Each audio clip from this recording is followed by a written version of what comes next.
宝プロジェクト人気投票エクストラの結果で歴代の人気ライバルキャラが割れた。やはり人気はレイマリ、カブモコ、スワカナなど実際に因縁のある関係性であり、ライバル対決もあった。今回はそんなライバルキャラが実際に戦ったらどっちが勝つのか解説していきますよ。東宝プロジェクトの長きにわたって議論されてきたライバル対決について踏み込んでいくわけか。これは非常に楽しみだぜ。では早速授業開始です。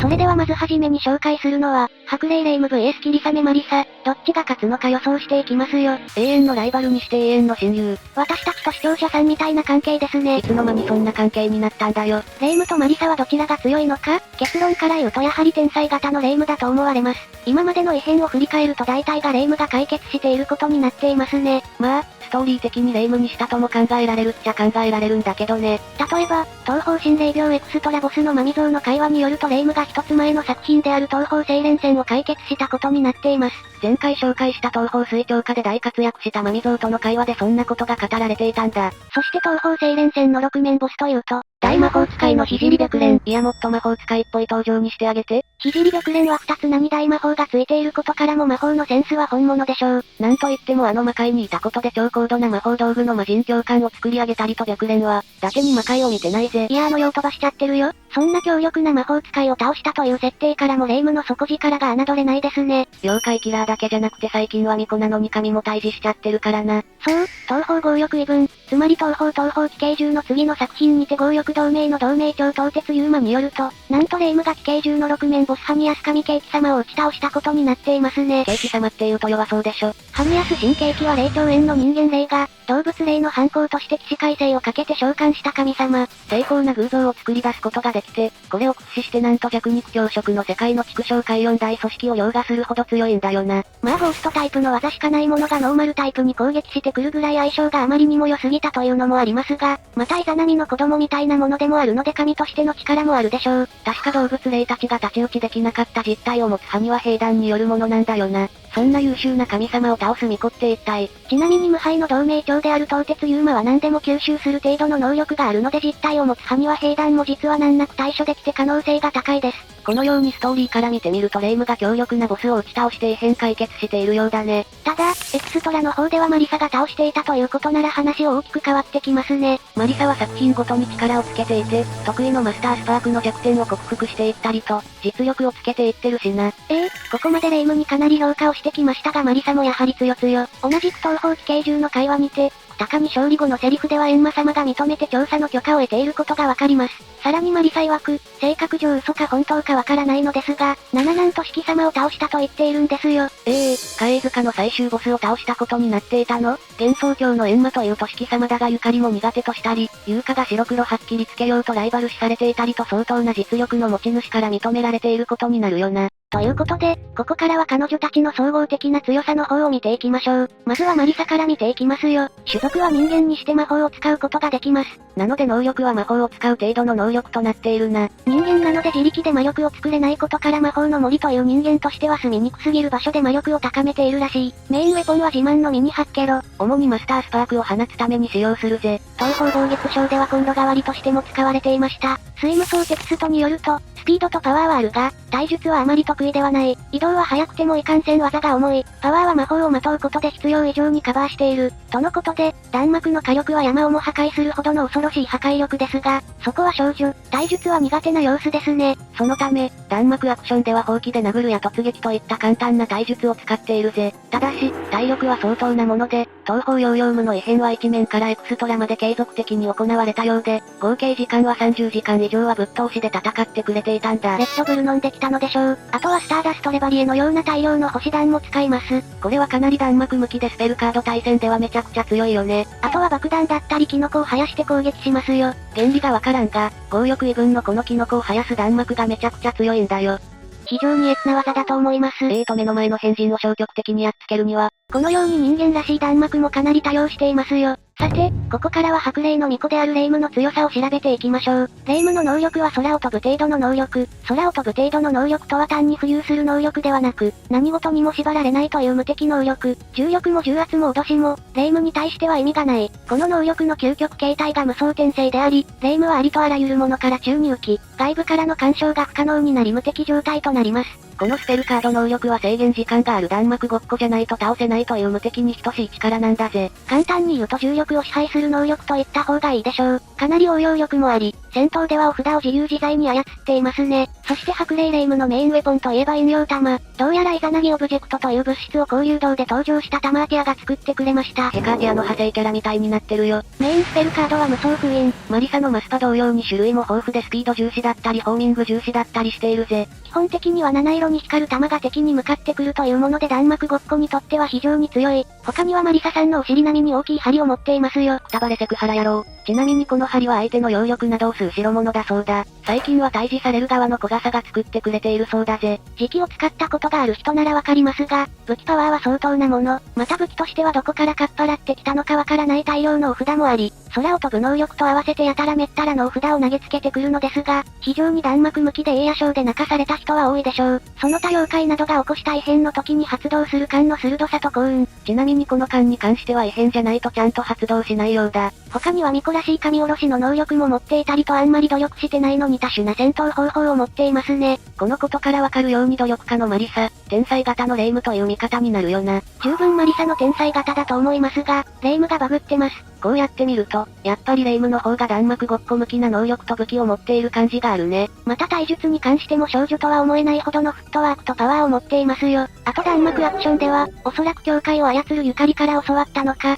境界を移動してキックをお見舞いするといった体術もできるのです。本当だ。確かにこれは境界移動って感じだな。パワーに関しては、駅舎の頭を片手で勝ち割るというゲートを見せています。それを元に前回科学的に分析した結果、今 WBC が行われているけど、そんなプロやメジャー選手よりもえげつないスイングをするのがこのミコさん。世界の大谷もたまげるほどのスイングをします。プロ野球の平均スイングスピードは 140km と言われているのですが、白霊霊夢はそれを余裕で凌駕する 370km のスイングをします。しかも片手で軽くね。うすうす気づいていたけど人間やめてるよね。このように体術も常人離れしていて、スペルカードでも弾幕が霊夢の方がスペルカード戦向きとなっていて、やはり白霊霊夢の方が総合的に上なのは確かでしょう。ただし、先ほども言ったようにマリサも四季様を倒せる実力があり、シリーズごとに力をつけているのでこれからどうなっていくのかまだわかりません。と言っても彼女たちは、競い合いはするが争うことはないよね。レイムが異変に行ったからマリサは先に解決して驚かせようという少女らしいやりとりをしていますね。このことから二次創作ではレイムに追いつくためにマリサが妖怪になって、レイムが食い止めるというのが定番。思わず見たくなるよな。視聴者さんはどっちが勝ちそうか教えてくださいね。私とマリサさんどっちが勝つか。それ誰が興味あるんだよ。ということで次に紹介するのは、風神録で初登場した守谷神社の神々守谷諏訪古武エースや坂かな子について考察したいと思います。本当に未釈寺様を統括していた諏訪湖にかな子は勝てたのかということだな。人気投票では59位という進行の差をつけられましたが、毎度のキャナコいじりしてあげないで。本当に未釈寺様を統括するというとんでもない神にかな子は勝てるのか。実はかな子様はチート武器を使用していました。かな子様またやってくれたのでしょうか。まず二人の詳細を解説しましょう。まず八坂かな子は守谷神社の祭神の一柱。現在は山の神として祀られているんだが、本来は風雨の神だぜ。かつて諏訪湖の国を侵略した過去があり、もともとは敵対関係だったのです。しかし、侵略に成功する者の諏訪湖に対する信仰意は根強く、自身が受け入れられるのは難しかった。そこで名前だけの新しい神を立て、実務を諏訪湖に任せて対外的には王国の信仰を支配したように見せかけたのです。勝ったのに、信仰が集まらないところを茶目なかな子様らしいし、諏訪湖の神としての器の強さがわかるよな。このような経緯はあるものの、利害が一致しているため本当はとても仲がいい。諏訪湖様本人から感謝していると言っているぜ。現在は、かな子が表に出てあの手この手で信仰者を増やしていっていますね。そしてかな子の能力は、剣を想像する程度の能力。名前も難しければこの能力はどういった能力なのかについては、描写らしきものがあまりないため完全にわかっていませんね。ちなみに剣とは、八家における天のこと、つまり風の神でもあるかな子様にぴったりの能力。綾の風を操る程度の能力に似ている感じもあるが、地形を変えることもできるからまたかなり異なっているようだな。そして守谷諏訪湖は守谷神社の祭神の一柱で本来の祭神であり、土着神でもあります。かつてはたたり神未釈寺様を束ねていて、土着神として信仰され一国を治めていたんだよな。しかしなんとかな子に侵略され敗北。でも霊夢部長、この可愛らしい見た目からして神様といえど力はそんなないんじゃないのって思ったそこの君。誰だよ。諏訪湖の実力は本物で4コマ漫画といえど戦闘能力の高い霊戦に圧勝。稲葉帝に神様だから強いよと言われていたしな。なんで帝派神と見抜いていたのかも怖いですが、能力は魂を創造する程度の能力。魂、すなわち血を作る能力。魂とは八家における血のことだよな。奇想天則にて大地に関する様々なことを想像し、操ることができる能力であることが判明していますよ。これは諏訪湖自身の力というよりも、諏訪湖が支配下に置いているたたり神たちが根源のようですね。まさにかな子とは対となる能力になっているな。ということで、かな子が本当に諏訪湖に勝てるのか考察していきましょう。まず神格の方を見ていきますよ。守谷諏訪湖は名前からわかる通り守谷神で、長野県諏訪地域を中心に信仰を集めた土着神。また未釈寺様と守谷神は同一視されていたようで、未釈寺様の性質もありますね。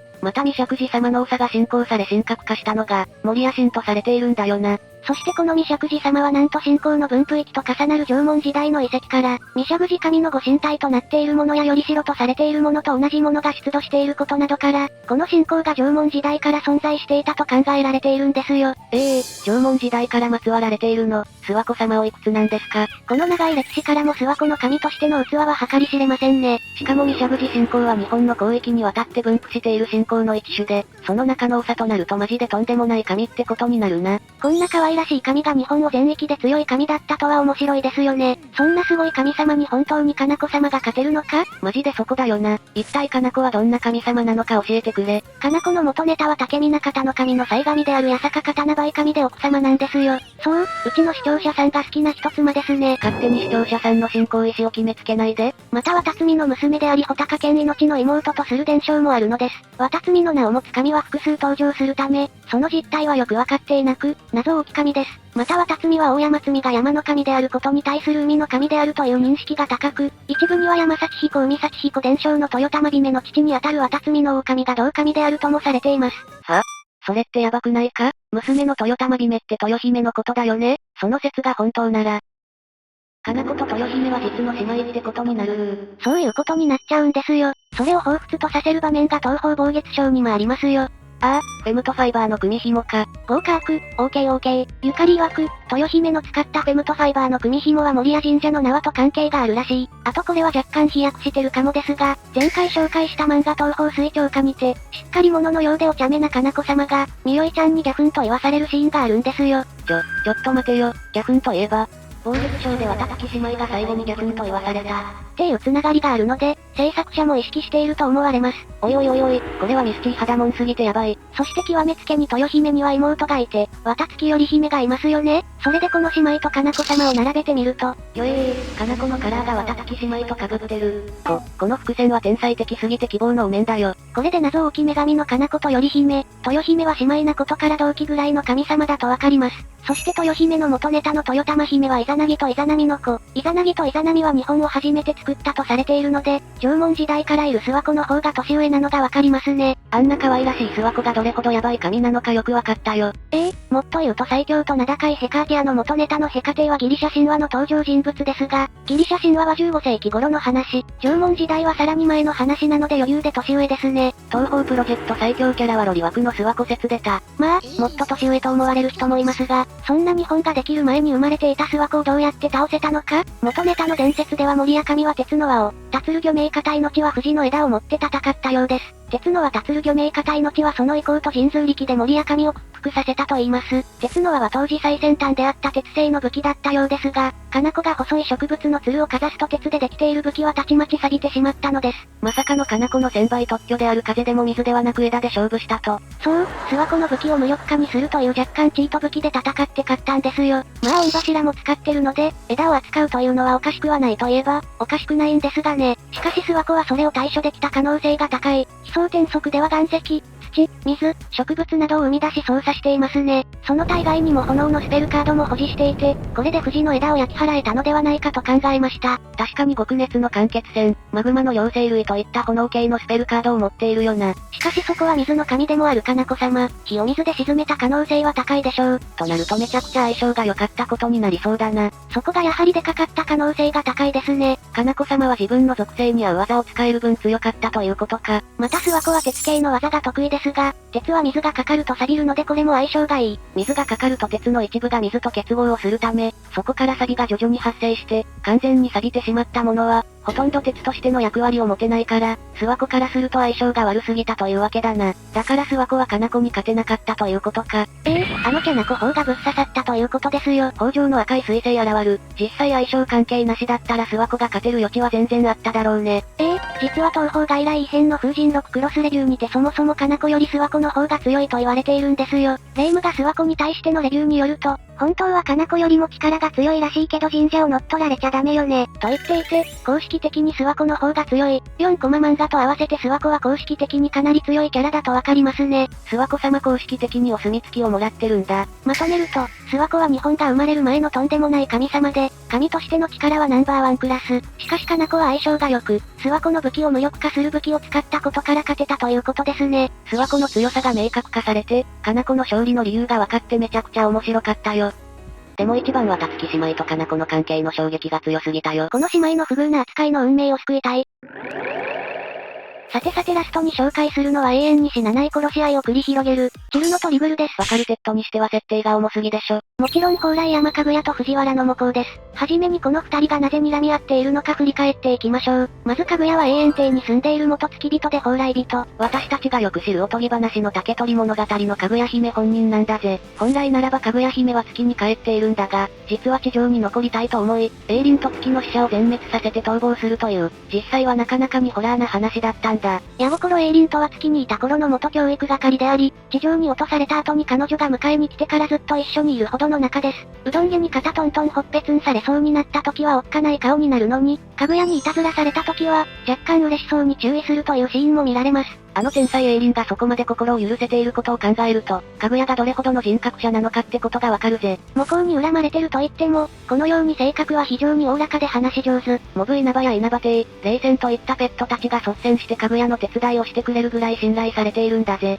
そして猛攻はもともととある貴族の娘だったのです。ちなみに昔の猛攻は今のような銀髪ではなく、単髪の黒髪だったんだよね。彼女の父親は、自分より身分の低いかぐやに求婚。しかし難題をふっかけられ、それを達成できず恥をかかされてしまうのです。それを恨んだ猛攻はかぐやに復讐しようとするが叶いませんでした。そこで猛攻は、かぐやが天皇に送った蓬莱の薬を処分するため、富士山に登っていた月の岩笠から蓬莱の薬を強奪。それを服用したため、彼女は蓬莱人となったのです。そして猛攻を象徴する、老いることも死ぬこともない程度の能力または死なない程度の能力を手に入れたってことだな。その後、妖怪退治をしながら色々な場所を放浪していたら、運命か宿命か、時と場所を超えて幻想郷で300年前にかぐやと再会したのです。それ以降、猛攻とかぐやは日夜殺し合いをしているってことね。しかし殺し合いといっても、猛攻もかぐやも本当に嫌いで殺し合いをしているわけではなくて、永遠に生きる者同士で殺し合いをすることは、日々を充実したものになると思っているようですよ。殺し合いをすることで生きてるっていう実感が生まれるんだろうな。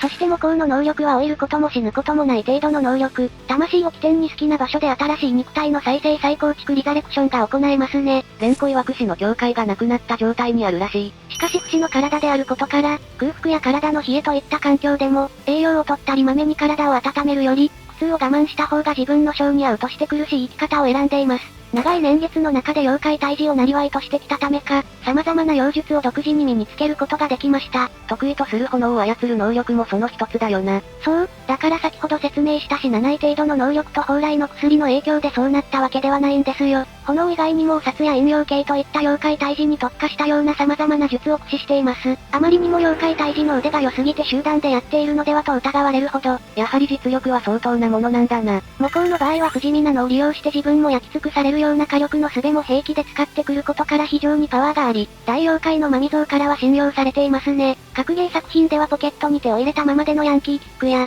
力任せにぶん殴るでヤンキーっぽい戦闘スタイルです。まさかの奈良時代のヤンチー。基本的には格ゲー作品を見ると、接近戦に強いキャラクターで札、炎の妖術、弾幕を散りばめて戦うスタイル、漫画、東方地霊記伝でもそうだったので間違いないでしょう。また猛攻の象徴とも言える炎は不死鳥フェニックスにまつわるものが多く、猛攻自身もスペカ戦では背中に不死鳥を憑依した姿となりスペカを繰り出してきます。強さとしては間違いなく一級品。それがよくわかるのが東方神秘録なんですが、この作品は集めると何でも願いが叶うというオカルトボールをキャラたちが弾幕ごっこで奪い合うという物語。完全にドラゴンボールじゃないか。その中でもこうはこのボールの意味を知らずに、多くのオカルトボールを所持していました。なぜ持っていたのかというと、オカルトボール狙いできた相手を返り討ちにしていたからたくさん持っていたわけですね。なるほど、片っ端から奪っていたわけではなくて、返り討ちでたくさんの相手を倒したってことだから、幻想郷内でもかなり実力があることがわかるね。まとめると蓬莱人、計600年に及ぶ妖怪とかぐやとの本気の戦闘経験、あまたの妖怪を駆逐してきた経験値。この3つの要素が彼女の強さの元ということだな。文字通りの死に物狂いの捨て身攻撃や、パゼストバイフェニックスの描写から魂のみのまま一方的に攻撃することも可能というのもポイントですね。さらには文化庁において、幻想郷最高クラスの強さを持つ社名丸を相手に脅しをかけていて、このことから綾が相手でも勝てる自信があることがわかります。さらにかぐやとは弾幕ごっこではなく、殺し合いなので、スペルカード戦では見られない実力をまだまだ隠している部分があるかもしれません。とにかくとんでもない強さを持っていることがわかったよ。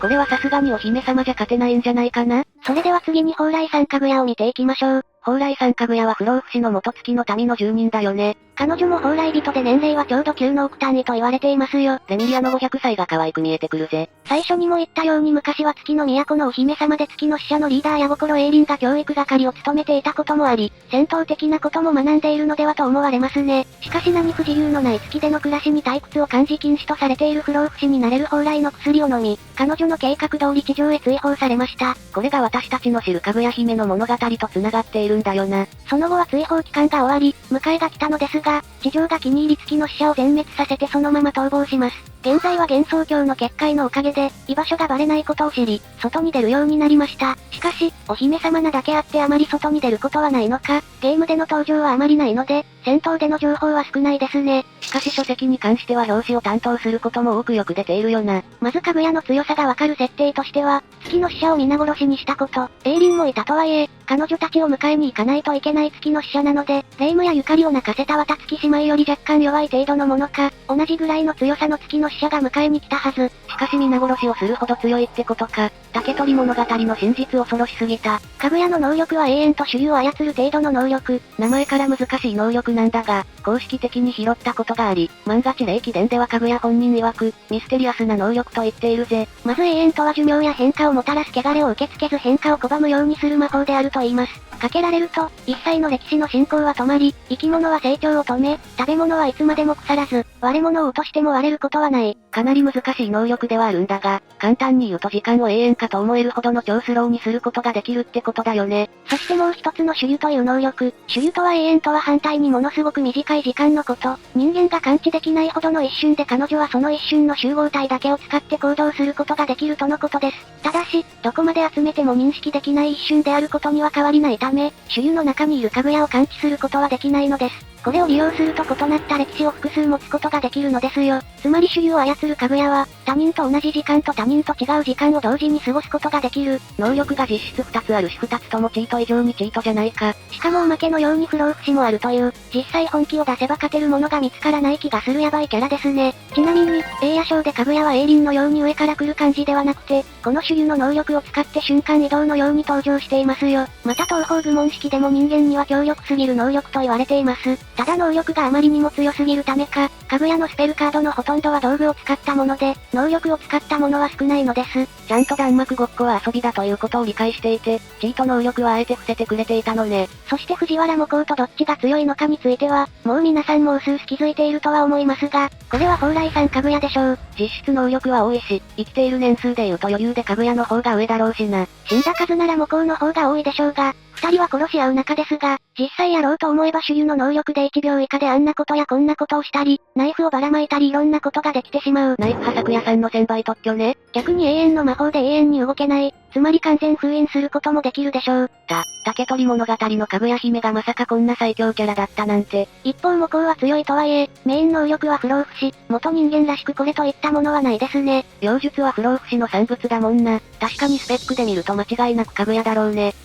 チートを超える能力、蓬莱の薬で不老不死という同じ防御力、5つの優秀な道具を持つという観点から考えてかぐやの方が上でしょう。多分かぐやにしては向こうは赤子同然なんだが、あえて絡んであげていたって感じか。そう考えると、かぐやは母校に対して申し訳ない気持ちもあると考えられますね。今では仲良く永遠性を抜け出しているんだがな。さて以上が、ライバル対決の勝利予想でした。こういうキャラの対決の考察も東方プロジェクトの魅力だよな。キャラのライバル関係は非常に熱くて面白いですよね。ただバトルのライバル関係もいいですが、皆さんもタワーライバル関係も見たいのでは？どうしてそうなるんだよ。ということで、キャラの父格差社会の歴史なども紹介しているので見に行ってみてくださいね。それではここまでご視聴ありがとうございました。ご視聴ありがとうございました。グッドボタンとチャンネル登録よろしくお願いします。